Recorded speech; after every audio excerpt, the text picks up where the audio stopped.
Kalau penyampaian insan itu apa? Mitra. Mitra suara papa. Oh, mitra.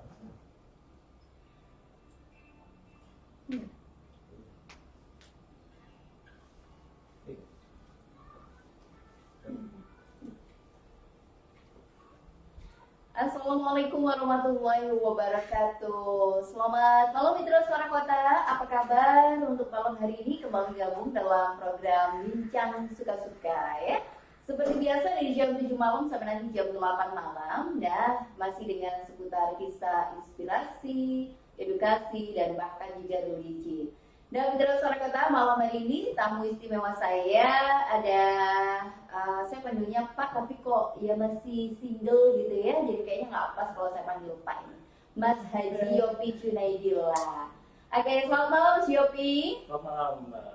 Iya. Tapi kalau sekarang ini kita jabat tangannya coba pakai tangan. Gimana ini ya?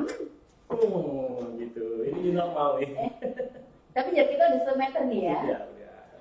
Baik, Mas Yopi, ini tadi saya bilangnya nggak pakai Pak karena masih single, jadi saya panggil Mas nggak apa-apa ya. Ya, Mas Haji Yopi Junaidillah yang sehari-hari aktivitasnya ada di Rumah Sakit Umum Daerah Salem Probolinggo ya. Cuman kita bukan hanya mau mengupas dia, mengupas, mau dikupas ya. Jadi intinya bahwa malam hari ini kita pengen tahu bagaimana sih sebenarnya sosok Mas Yopi Junaidillah yang biasanya kita tahu hanya sebagai sosok seorang perawat, tapi sebenarnya banyak sekali kisah-kisah menarik yang bisa kita angkat untuk menginspirasi dan memotivasi kalangan muda ya. Baik, langsung saja Mas Yopi. Ini memang nama akrabnya Mas Yopi ya? Panggilan tapi dong, aku nggak suka kalau dia jauh-jauh ininya. Iya. Udah dekat. Udah enak. Yeah. Baik, Mas Yopi sekarang masih aktif di RSUD Daerah Saleh ya. Sebagai seorang perawat, biasanya di mana nih? Saat ini dulunya di ruang perawatan, tapi sekarang sudah menempati di manajer pelayanan pasien. Jadi, oh gitu, iya. Untuk manajer pelayanan pasien cocok banget deh, soalnya wajahnya menarik gitu ya. Terus kemudian orangnya orang yang sabar, mesti telaten kalau ngadepin orang yang marah-marah gitu. Bener gak sih? Itu sebenarnya apa ya? Bagaimana kita memanajemen menghadapi mungkin kalau ada konflik atau ada pasien yang nggak puas dengan kita. Jadi kita mau manajemen diri supaya apa ya? Jadi kalau ada yang marah kita tidak ikut marah gitu. Ya. Sudah terbiasa gitu Mas Yopi ya. Kan sudah biasa ngadepi pasien macam-macam Mas Yopi ya. Nah, sebenarnya saya pengen tahu ceritanya dari awal. Dulu emang waktu masih kecil, Mas Yopi ini bercita-cita pengen jadi perawat kah begitu? Dulu waktu kecil pengen jadi apa coba? Pengen tahu. Seperti anak kecil pada umumnya ya. Kalau ditanya apa cita-citanya? Kita kan pada umumnya kan jadi dokter, jadi polisi, jadi apa ya kan. Sebenarnya tidak terbesit untuk menjadi seorang perawat. Jadi pada waktu itu sebenarnya disuruh orang tua ya. Oh, awalnya ya. Jadi setelah lulus SMP, jadi saya hijrah ke luar kota untuk menempuh pendidikan seorang perawat gitu. Berarti dulu kecilnya apa dong cita-citanya? Dulu pengennya tapi nggak jadi penyanyi. Jadi seorang psikolog sebenarnya. Berarti suka berinteraksi dengan orang lain ya. Kenapa sih kok pengen jadi psikolog? Bayangannya Mas Yopi kayak apa? Bayangannya ya bisa apa ya? Memberikan solusi apa gitu ya. Wah, berarti pemecah masalahnya. Kepegadaian aja nih. Mengatasi masalah. Ya, Mas Yopi terus kemudian gimana? Jadi akhirnya gara-gara didorong oleh orang tua untuk bisa menjadi seorang perawat, tapi nggak menolak gitu ya? Iya, karena pada waktu itu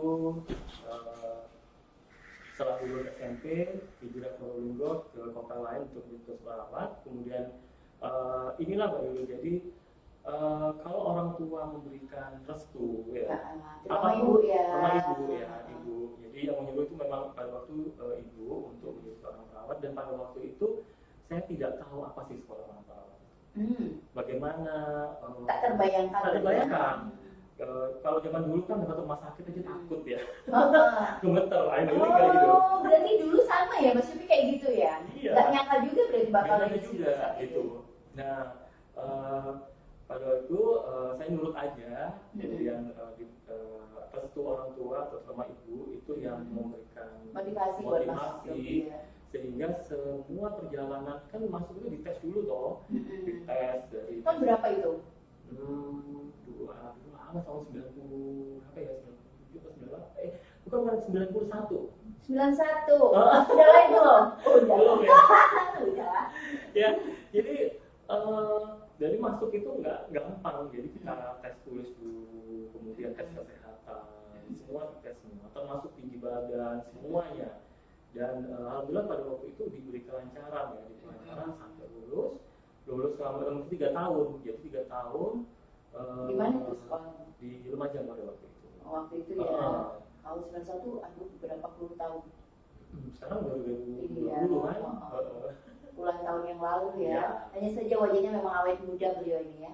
Oh gitu. Nggak kelihatan.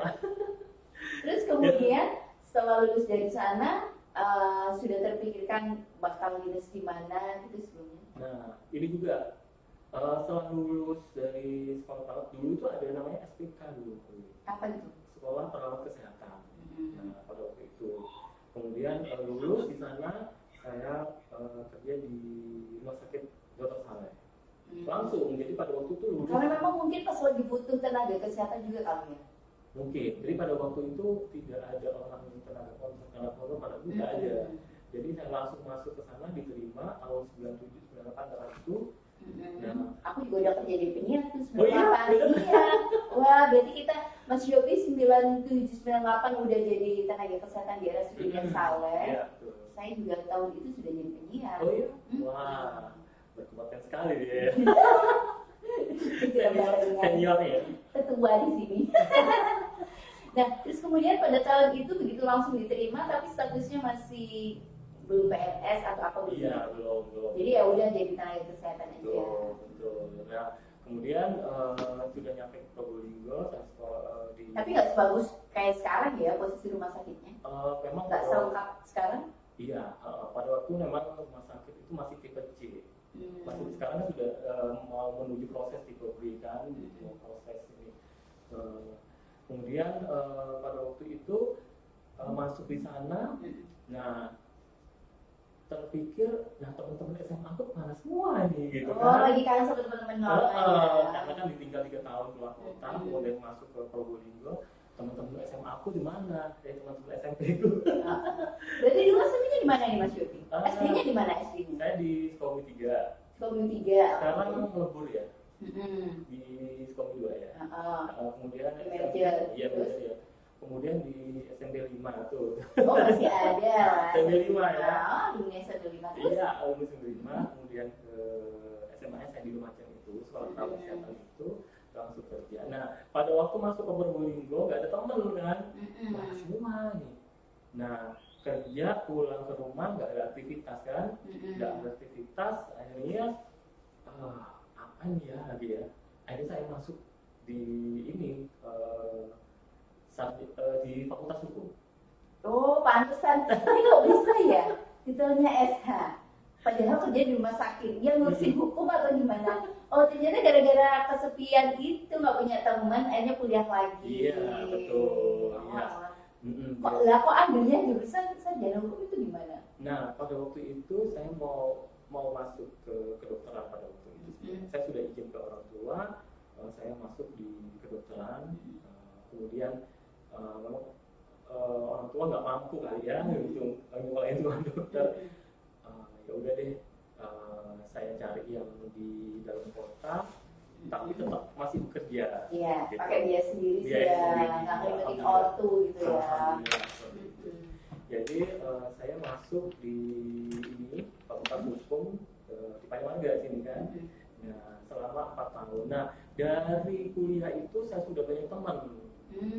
Jadi ketemu teman-teman lama juga akhirnya? Belum. Oh, Jadi hanya teman baru. Ya, okay. Teman baru sehingga banyak relasi ya, banyak relasi, banyak teman dari sana. Nah, udahlah, hidup gue rame.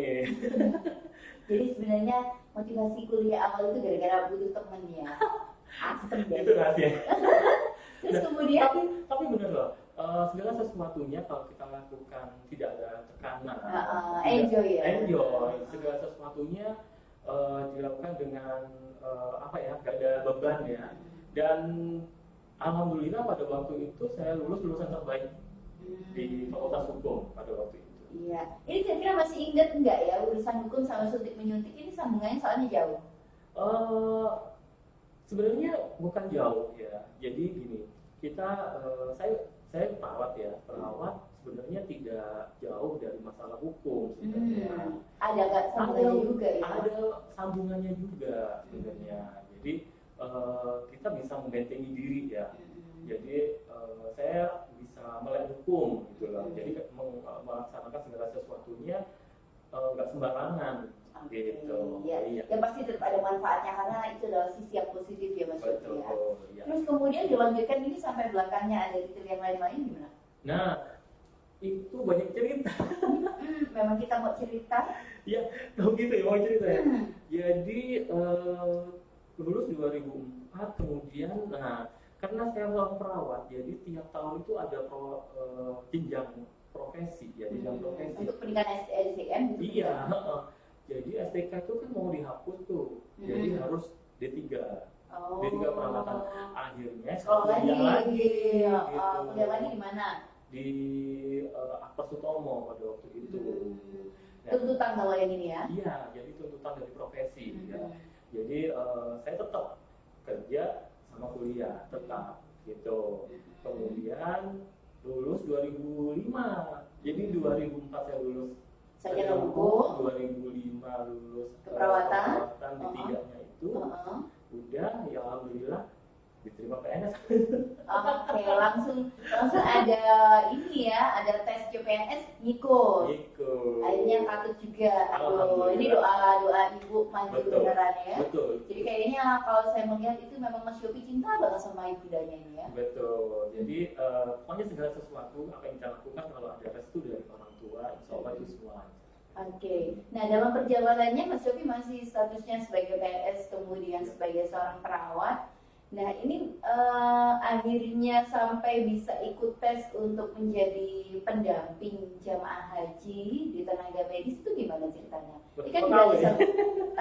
Saya juga dapat bocoran nih dari seorang kawan. Katanya kalau saya baca Facebooknya Mas Yofi juga ya. Ini kayaknya kenangannya tanggal ini adalah 1 tahun waktu dulu pas ngikut ke Tanah Suci juga ya jadi pendamping haji. Tahun berapa berarti? Itu alhamdulillah diberikan kepercayaan untuk mendampingi jamaah haji. Jadi dimulai tahun 2012. 2012 ini pertama kali ikut tes juga. Iya. Jadi kenapa sih awal-awalnya kok tiba-tiba moro-moro pengen ikut tes itu? Disengaja atau gimana? Sebenarnya kalau kami dari profesi perawat itu untuk menuju menjadi petugas haji itu impian. Iya. Impian setiap tenaga kesehatan. Gitu Siapa sih ya? yang mau? Iyalah, kayak namanya umat muslim pasti ya jatuh cinta kepingin datang ke sana, mimpinya mesti ke sana. Betul, ya. Ini nggak terbayangkan juga berarti ya kalau Mas Yofi bakal bisa ikut tes itu. Iya. Tapi posisinya sudah haji belum waktu itu? Belum, jadi 2012 itu belum. Jadi pertama kali mengikuti tes untuk menjadi petugas kesehatan haji itu tahun 2012. Jadi itu tesnya mulai dari kita kirim berkas-berkas. Iya. Kemudian dan itu nggak mudah juga ya, karena selektif sekali ya. Seluruh Indonesia, Seluruh berapa ratus Indonesia. ribu. Iya, dan Betul. ini rezeki juga ya, Alhamdulillah. panggilan juga lah. Betul, ya. Jadi 2012 saya mendampingi jamaah haji dari Kota Probolinggo. 2012. Itu pun juga melalui tes yang juga cukup rumit ya Mas Yofi ya. Nggak tiba-tiba kayak gitu ya. Tiba-tiba, betul itu ya. Masih apa? Kemudian 2014 itu sebenarnya saya kepilih lagi Mbak Luli. 2014. Ikut tes lagi maksudnya? Ikut tes lagi, keterima pada waktu itu. Sudah melakukan pelatihan, tapi nggak ada pengurangan kuota memang pada waktu itu jadi nggak jadi berangkat. Kena pengurangan kuota. Karena dikurangi kuotanya. Tuh, dan akhirnya 2017 saya ikut lagi. Tes lagi. Tes lagi. Masya Allah. Jadi harus asa. Rasanya saya pengen tahu nih Mas Yopi. Pak Yopi ini waktu di Mekah itu doa apa? Atau mungkin ya Allah semoga saya tiap tahun bisa berangkat haji, bisa ke tanah suci. Mungkin bisa jadi kayak gitu ya. Nah, ini rahasianya. Jadi pada prosesi haji itu kan kalau Yuli tahu itu kan ada tawaf ya. Tawaf itu apa? Apa terakhir itu ya? Perpisahan. Apa sih yang didoain? Ya Allah, semoga tahun depan saya kesini lagi. Aduh, pakai nangis biasanya kayak gitu ya. Sama. Kayak kita orang jatuh cinta berpisah gitu ya. Ini Mbak Yuli, kalau orang yang sudah pernah ke tanah suci, sebagian separuh hati kita sudah tertinggal di sana. Bahkan saya semuanya di satu kan. Makanya kan kangen gitu ya. Iya, kangennya itu beda dengan kangen sama pacar. Iya, ya juga dia bilang gitu. Tak nangis loh ya bapak ya.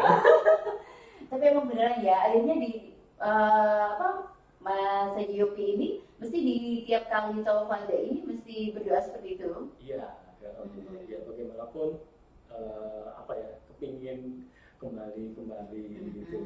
Dan 2017 saya berangkat lagi itu mendampingi jamaah haji dari Kabupaten Probolinggo. Kabupaten, kemudian dan memang mungkin bisa jadi karena Mas Yopi sudah berpengalaman juga, jadi lebih mempermudah tesnya ya. Dan yang terpenting memang walaupun berpengalaman itu juga panggilan dari Allah juga. Betul, ya. Kayaknya banyak yang ikut tapi yang berpengalaman juga ikut tapi bisa jadi nggak berangkat. Itu semua ada tulisannya ya. Kalau bahasa kita mudahnya tulisannya tinggal di sana deh kayaknya. Jadi 2017 berangkat lagi. Iya, 2017. Bayangkan tanggal 5 Juli itu berarti yang 2017. Sekarang 5 Juli ya? Iya, sekarang tanggal 5 Juli. Ya, tanggal 5 Juli 2019 berangkat lagi. Iya, berangkat lagi. Ya Allah, alhamdulillah luar biasa ya, Masya Allah. Ya. Jadi tepat setahun sekarang ini, Masya Allah. Jadi saya berangkat ke tanah suci dan ini beda. Jadi ini tugas selama 3 bulan. Yang 2019, yang berangkat terakhir. Kenapa kok bisa begitu lama Mas Yopi? Jadi ada dua memang Mbak Yuli. Jadi ada yang petugas kesehatan haji yang mendampingi kloter, ada yang petugas kesehatan haji yang memang dari Kementerian Pusat, jadi panitianya. Jadi saya berangkat sebelum jamaah haji datang. Sudah berangkat duluan. Karena betul. Sudah beda ini kapasitasnya bukan lagi pendamping jamaah ya. Panitia. Iya, jadi panitia. Jadi otomatis berangkat lebih lama. Masya Allah. Dan pulangnya itu terakhir biasanya. Jadi kosong. Jadi saya sempat merasakan bagaimana kosongnya Masjidil Haram, bagaimana kosongnya Masjid Nabawi. Jadi lebih bebas untuk tawaf gitu ya. Karena kan sepi kalau biasanya habis ibadah haji. Betul, bisa nggak pulang-pulang ke hotel ya.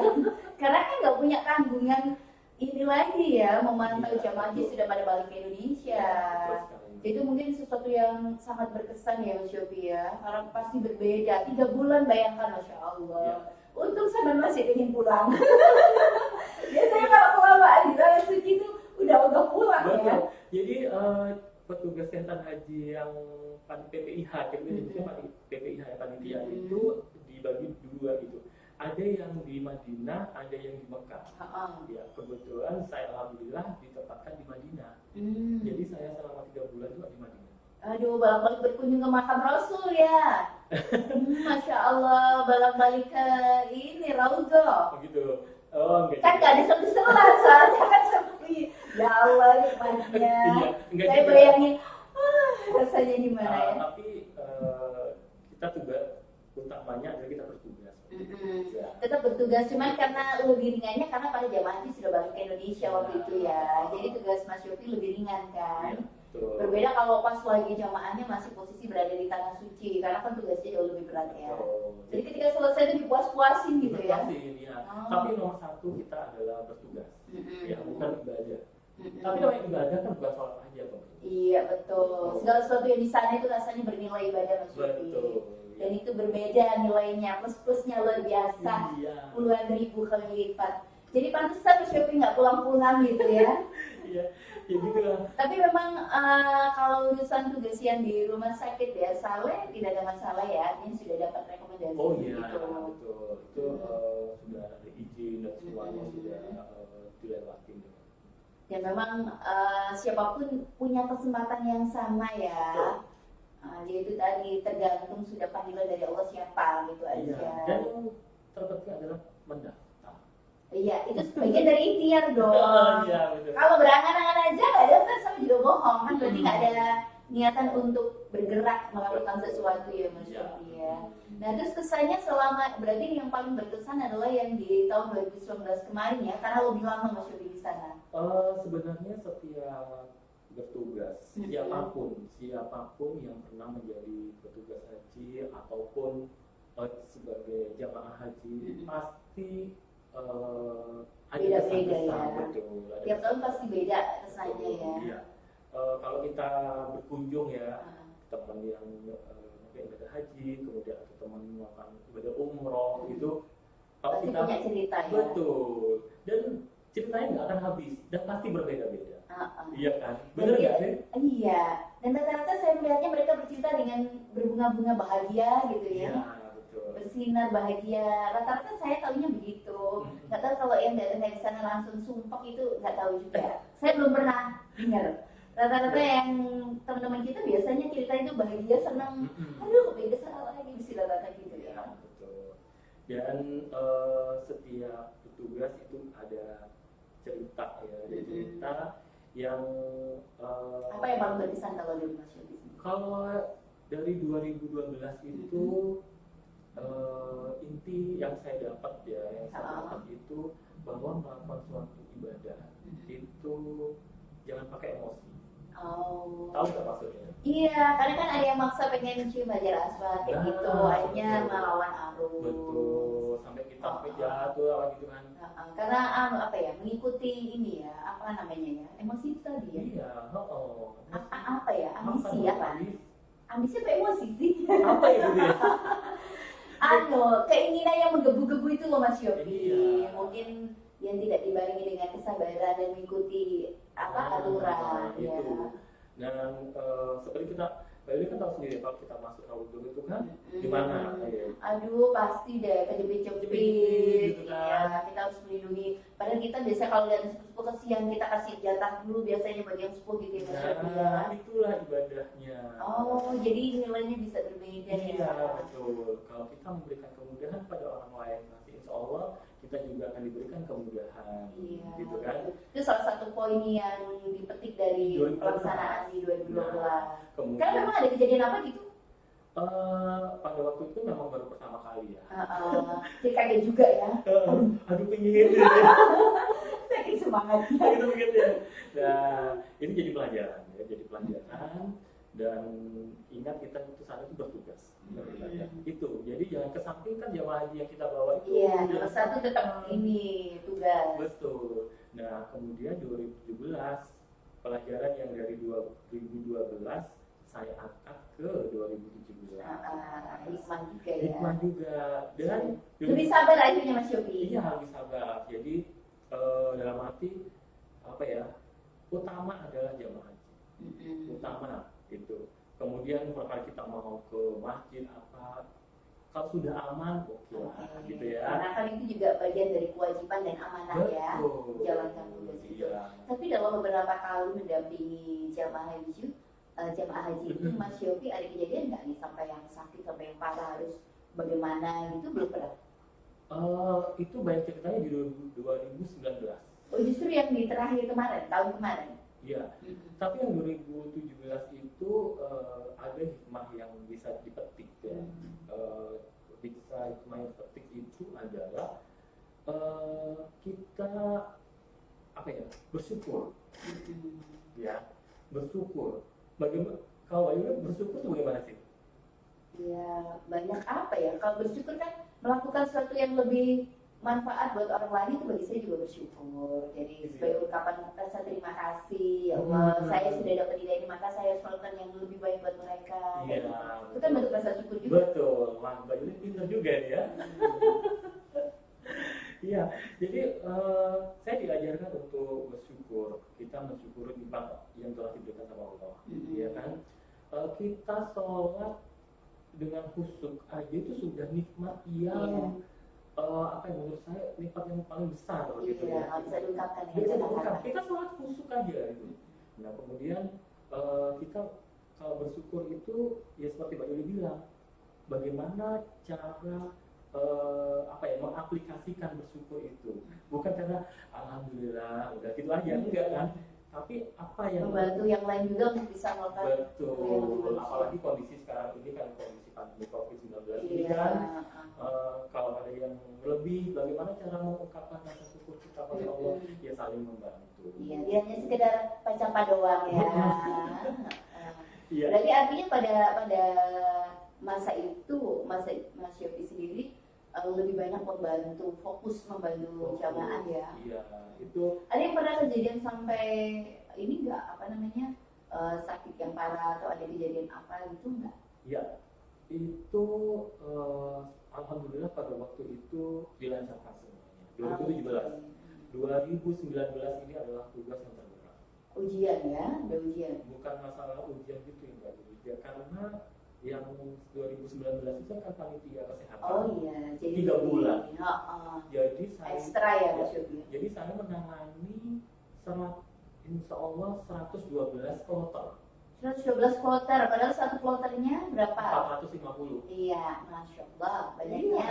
Berapa ratus ribu akhirnya? Nah makanya kan 2012, 2017 itu kan saya pendamping kloter. Iya, jadi karena mungkin ya nggak mampu naik kelas ya. Gitu ya? Iya, jadi akhirnya mensupport beberapa ini ya yang harus diawasi, harus benar-benar bertugas mengawasi begitu banyak. Ya. Padahal itu memang ya bisa dikatakan tergantung kita juga ya. Kalau kita ngomong berat, sudah mau berangkat pasti berat di sana. Betul.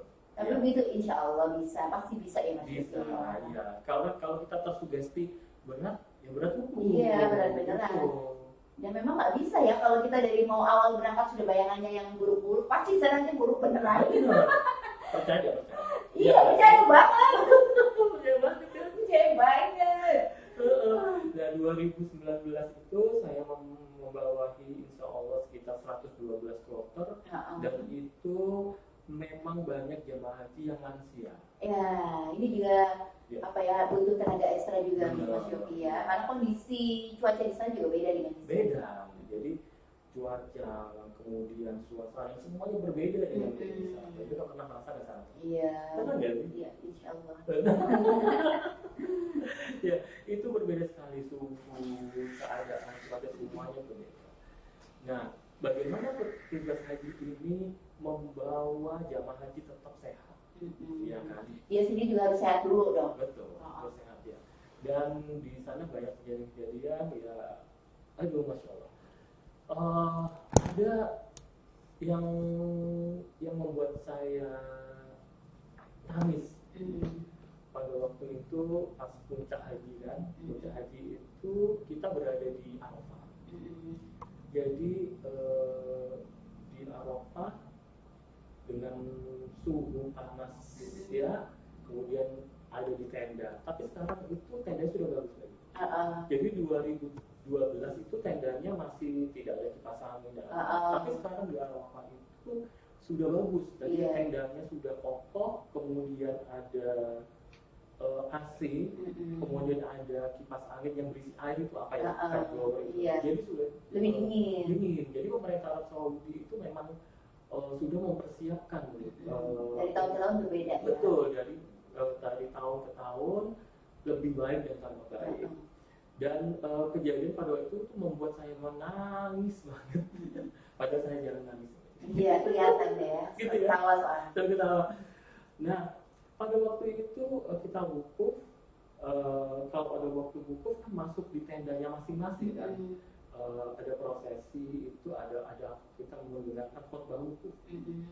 Ya, di khotbah wukuf itu kemudian kami sebagai petugas ya standby, standby di sana.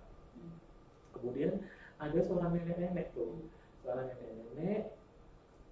kesasar. Karena gini, sana itu makanya kan harus banyak minum air putih. Takutnya dehidrasi. Dehidrasi karena kondisi cuaca panas ya. Iya. Kalau orang yang sudah dehidrasi itu bisa pikirannya bisa berubah. Ya, Iya nggak sih? iya, sepaneng, stres segala macam ya Mas Yopi ya. Stres itu ya. Jadi terjadi demensia akut. Ya, Jadi akhirnya meng gitu kayaknya Iya. ya, nggak paham kanan kiri depan belakang di gitu ya. mana tenda saya? Gitu kan. Tambah sepaneng ya. Betul. Dan pada waktu itu seorang nenek itu datang ke tenda petugas. Tenda petugas, kemudian, nah ini sekarang kan waktunya khotbah wukuf. Dan pada waktu itu teman-teman udah nih di sini dulu gitu kan. Tapi pada waktu itu saya bergerak untuk mengantarkan nenek ini ada di mana tendanya. Iya, sesuai identitas itu. Betul, identitasnya di mana sih sebenarnya? Ada di sini ya, kartu biasanya. Di kartu, kemudian di gelang itu ada. Nah, dicari, ketemu di sana, alhamdulillah mencari di sana itu kan ada di Medan. Iya, di mana-mana saya Indonesia. Selalu inilah ya sedunia. Betul.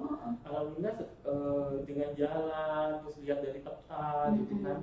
Ya Allah, jadi kayak cari ini ya, kayak di film ini nyari satu gitu ya Mas Yopi ya.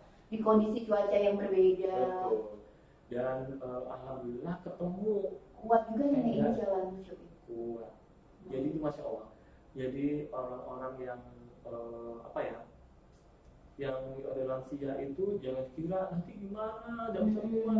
Mereka itu kuat. Iya, ketika mereka di sana memang mungkin sudah ini ya, niatnya sudah betul. berbeda dengan yang sekedar di sini. Ya. Pasti yang keluarganya yang kepikiran biasanya. Kepikiran mencari mana ini gitu kan. Nah itu di sana sudah dapat, di sana saya sudah menangis di sana, ya Allah udah berdoa. Iya. Karena pada waktu wukuf itu kalau kita berdoa insya Allah dikabulkan ya, karena malaikat itu ada di sini semua kan. Karena Imam Puja juga wukuf di Arafah itu ya. Aduh, saya baca ceritanya aja bisa menangis, apalagi kalau di sana beneran. Jadi di sana udah berdoa, nenek itu sudah ada bersama kumpul dengan keluarga. Bagaimana rasa bahagianya ya melakukan itu. Jadi ikut nangis juga ya Mas Yopi. Pasti ya. Karena saya ingin nenek saya sendiri. Jadi lupa juga kalau jalan jauh gitu ya dari tenda. Ya Allah, begitu balik, ya Allah tenda tuh ternyata jauh banget. Aduh, saking senengnya ya sampai gitu ya. Ini aku juga nggak kerasa ini. Aku jadi ikutan menangis nih. Aduh, kalau dengar cita-cita itu memang, masya Allah, pasti ada kisahnya sendiri-sendiri Mas Yopi ya. Dan itu bikin Mas Yopi nggak pernah kapok untuk ini ya, terus bertugas kayak gitu lagi ya, walaupun pasti ada tenaganya ekstra banget kalau jadi petugas sisanya. Gak ada kapok. Kalau bisa tiap tahun. Kalau diizinkan ya. Kalau diizinkan tiap tahun. Benar-benar. Karena memang juga pasti tiap tahun juga harus ikut tes lagi gitu ya. Dan tahun ini kita juga merasakan kesedihan juga ya, karena bagaimanapun di tengah pandemi COVID-19 ini akhirnya pada jemaah haji gagal berangkat di tahun ini. Iya. Tapi yang mungkin ini bisa jadi sebuah ujian dari Allah juga tentang kesabaran ya Mas Yopi ya. Karena kan itu nggak bisa ya kalau dipaksakan kalau yang namanya berangkat haji ini ya. Iya, betul yang Mbak Ibu bilang tadi, pemerintah sudah memutuskan ya, jadi untuk haji tahun ini tidak jadi berangkat ya, karena ada pandemi ya, jadi COVID-19 ini. Tetapi kita ambil hikmahnya aja, kita bisa ambil positifnya. Jadi jamaah haji yang tidak berangkat tahun ini yang seharusnya berangkat, karena Juni kemarin tuh kuota pertama sebenarnya sudah berangkat, sebenarnya sudah berangkat ya. Jadi lebih mempersiapkan ya, lebih matang persiapannya. Dari segala sisi ya. Betul ya. Jadi ya kita balik lagi, mungkin Allah masih belum memberikan jalan itu. Bisa jadi ini adalah jalan yang terbaik yang kita tidak tahu ya.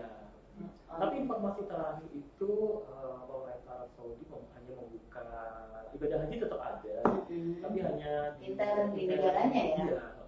Itu pun dibatasi 1.000 jemaah. Padahal kalau Indonesia aja luar biasa ya, sekarang jemaah haji Indonesia ini banyaknya minta ampun. 210 ribu. Iya, pokoknya ratusan ribu lah kalau jemaah haji Indonesia. Itu aja udah dibatasi kuotanya. Antri nunggunya lama. Iya betul, kita nunggu antriannya 20 tahun, 22 tahun.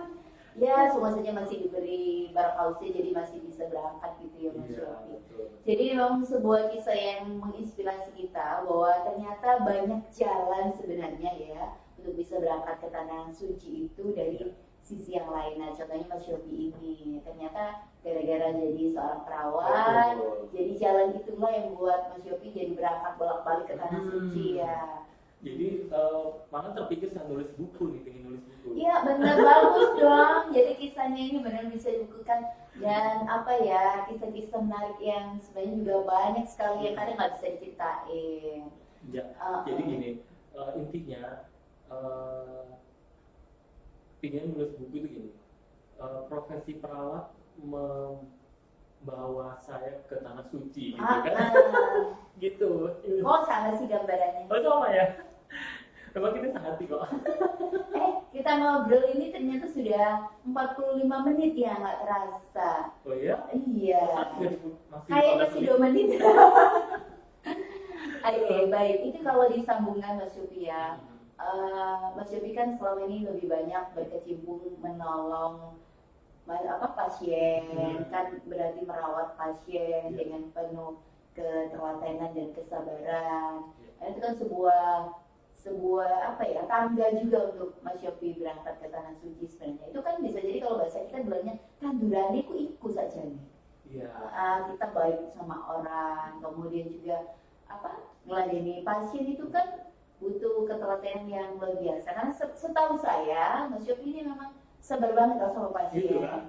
Iya, nggak tahu, aku belum pernah tahu sampai marah soalnya ya. Apa karena aku yang liputan ya?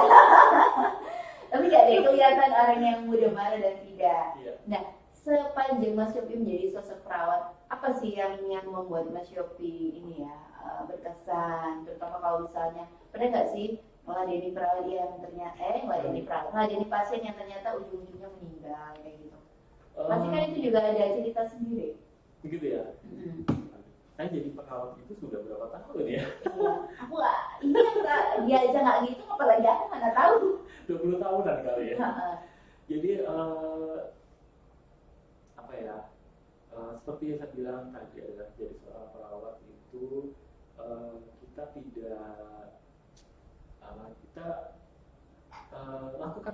lakukanlah segala aktivitas ya, kita membantu pasien, kita membantu pasien Bukan hanya sekedar tugas berarti ya. Bukan hanya sekedar tugas. Apa yang kita harus programnya pakai hati begitu? Ya, betul. Jadi kita melayani pasien itu dengan hati dan Hatinya dikasihkan gitu ya. Jadi gini, kalau kami itu di profesi itu pas andaikan pasien itu saya.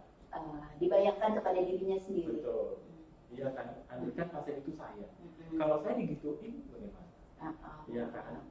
Dikembalikan kepada diri kita sendiri maksudnya. Betul. Jadi berbuatlah suatu kebaikan dan nanti akan dipetik pada akhirnya, dan orang itu akan memberikan balasannya yang tentunya balasannya itu ya tidak langsung kan. Iya. Jadi Dan kadang nggak diduga juga ya. Jadi juga di satu sisi kita berikan kesehatan, ngobrol ini sudah nikmat juga. Nikmat kan, betul. Ya. Terus pernah nggak Mas Yofi pas habis dirawat itu sampai ada yang meninggal? Ada. Jadi itu merupakan kalau kita itu merupakan suatu kesedihan tersendiri ya. Pasti ya. Iya, jadi kita merawat juga mulai dari A sampai Z lah ya, semua kita keluarkan untuk mengatasi meninggal. Itu merupakan suatu kesedihan bagi kami khususnya di kesehatan. Tapi berpulang kembali ya sudah jalannya ya, sudah takdirnya begitu. Iya, tapi tetap sedih juga berarti. Sedih juga. Tapi kita diajarkan empati, ya, bukan simpati. Iya.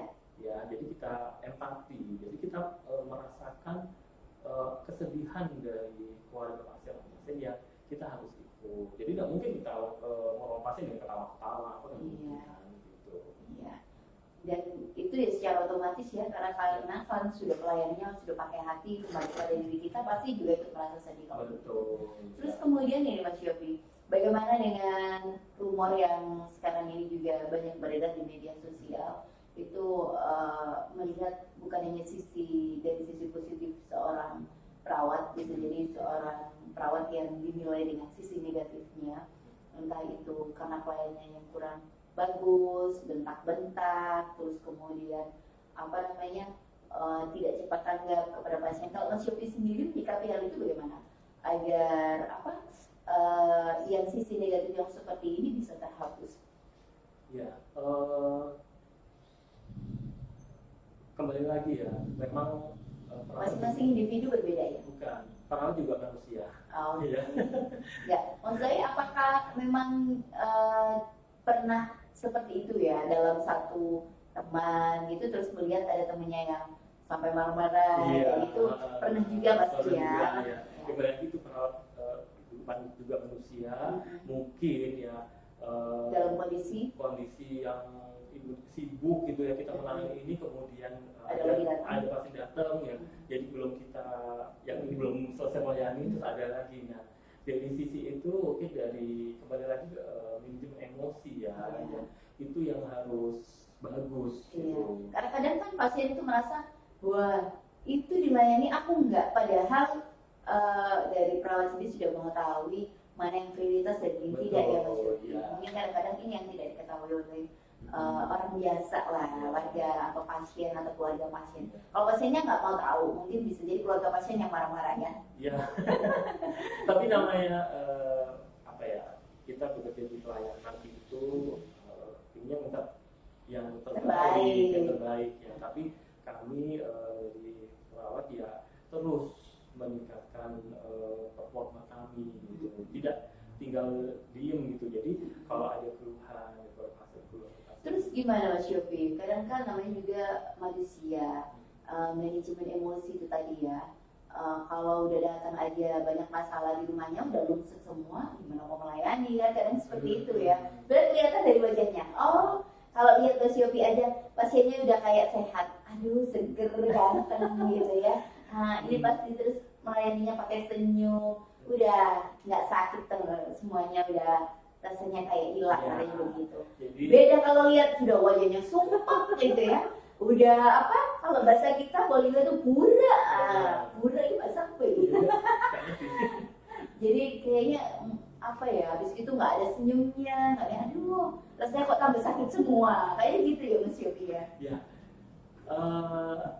Karena kebetulan Mas Yofi juga manajer ini ya, pelayanan, jadi pasti lah ini juga bagian dari pekerjaan. Jadi makanya kita pisahkan ya masalah di rumah dengan jangan dibawa ke tempat kerja gitu ya. Jadi kalau masalah di rumah dibawa ke tempat kerja, takutnya ya terjadi seperti itu gitu loh. Jadi seumpamanya kita sebenarnya mau tersenyum, nggak bisa tersenyum. Iya, sariawan kali ya. Karena masalah di rumah dibawa gitu. Nah, jadi juga menjadi penekanan di tempat pekerjaan sama juga ya Mas Yofi ya. Jadi bagaimanapun kondisinya kita harus menangani pasien dengan senyum gitu kan. Dengan senyum aja itu merupakan satu obat ya gitu. Ya walaupun nggak bisa ya senyum ya. Iya. Jadi tiap hari belajar senyum. Itu ada di suatu rumah sakit. Jadi ada suatu rumah sakit itu kalau ada petugasnya yang tidak bisa senyum, itu dibawa ke laboratorium. Ya ampun, khusus nggak bisa senyum. Betul. Jadi di sana ada laboratoriumnya itu untuk senyum. Jadi di sana dimasuk di dalam ruang kaca. Suruh senyum sendiri. Ya Allah. Jadi kayak kita pikir dia nggak ada dijak ngobrol ketawa sendiri gitu ya, senyum sendiri. Ya ampun, dilatih. Terus gimana kalau ada yang lucu mau senyum kayak apa Mas Yofi? Nah itulah sedihnya. Makanya perawat itu ada art, ilmu dan art. Jadi ada ilmunya, ada seninya juga. Bagaimana seni kita merawat pasien. Jadi kita nggak cukup hanya ilmu skill nggak cukup, tapi ada seni di sana. Iya. Gitu, seni. Karena kadang kalau sudah nyaman bagi pasien itu biasanya dicintai sama pasien dan keluarganya nih Mas Yopi ya. Aduh kayaknya nggak usah ngapa-ngapain, moral kita di sembarangan ya. Aduh itu Pak, perawatnya bagus banget, baik banget, ramah banget. Itu pasti ada nilai plusnya, itu bagian dari rezeki juga kan. Tapi tidak mengharap lah. Betul.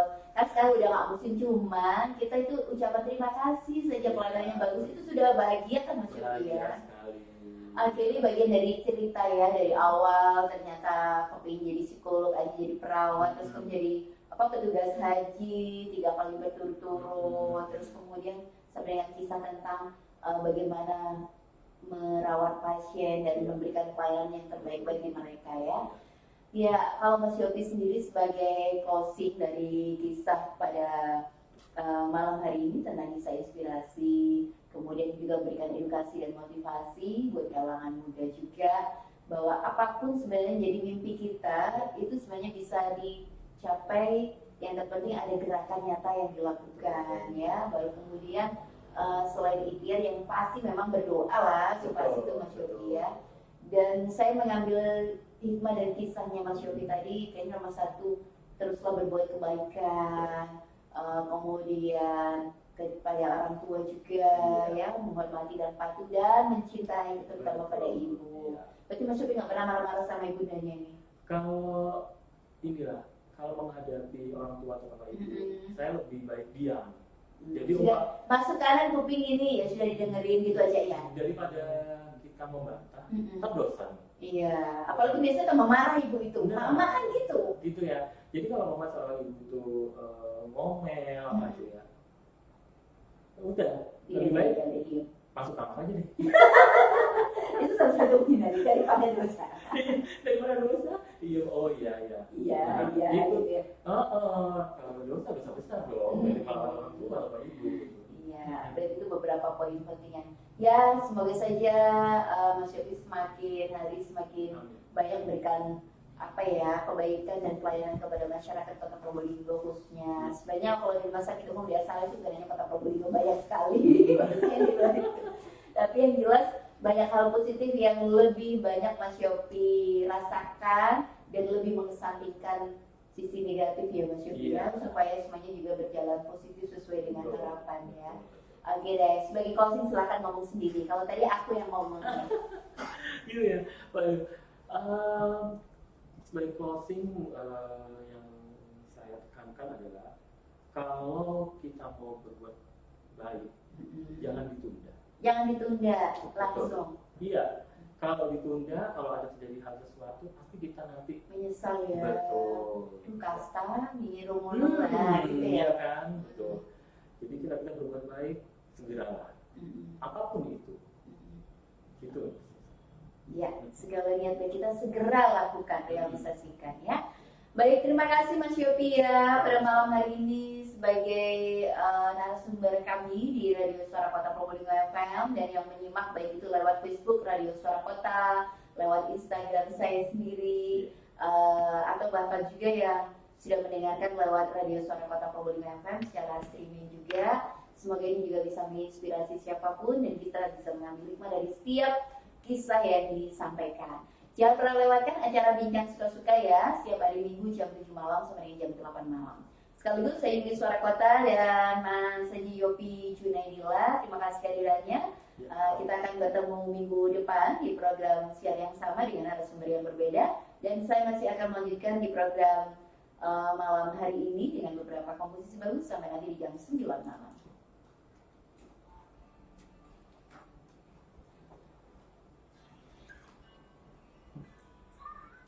Terus Mbak tinggal dikasih judul.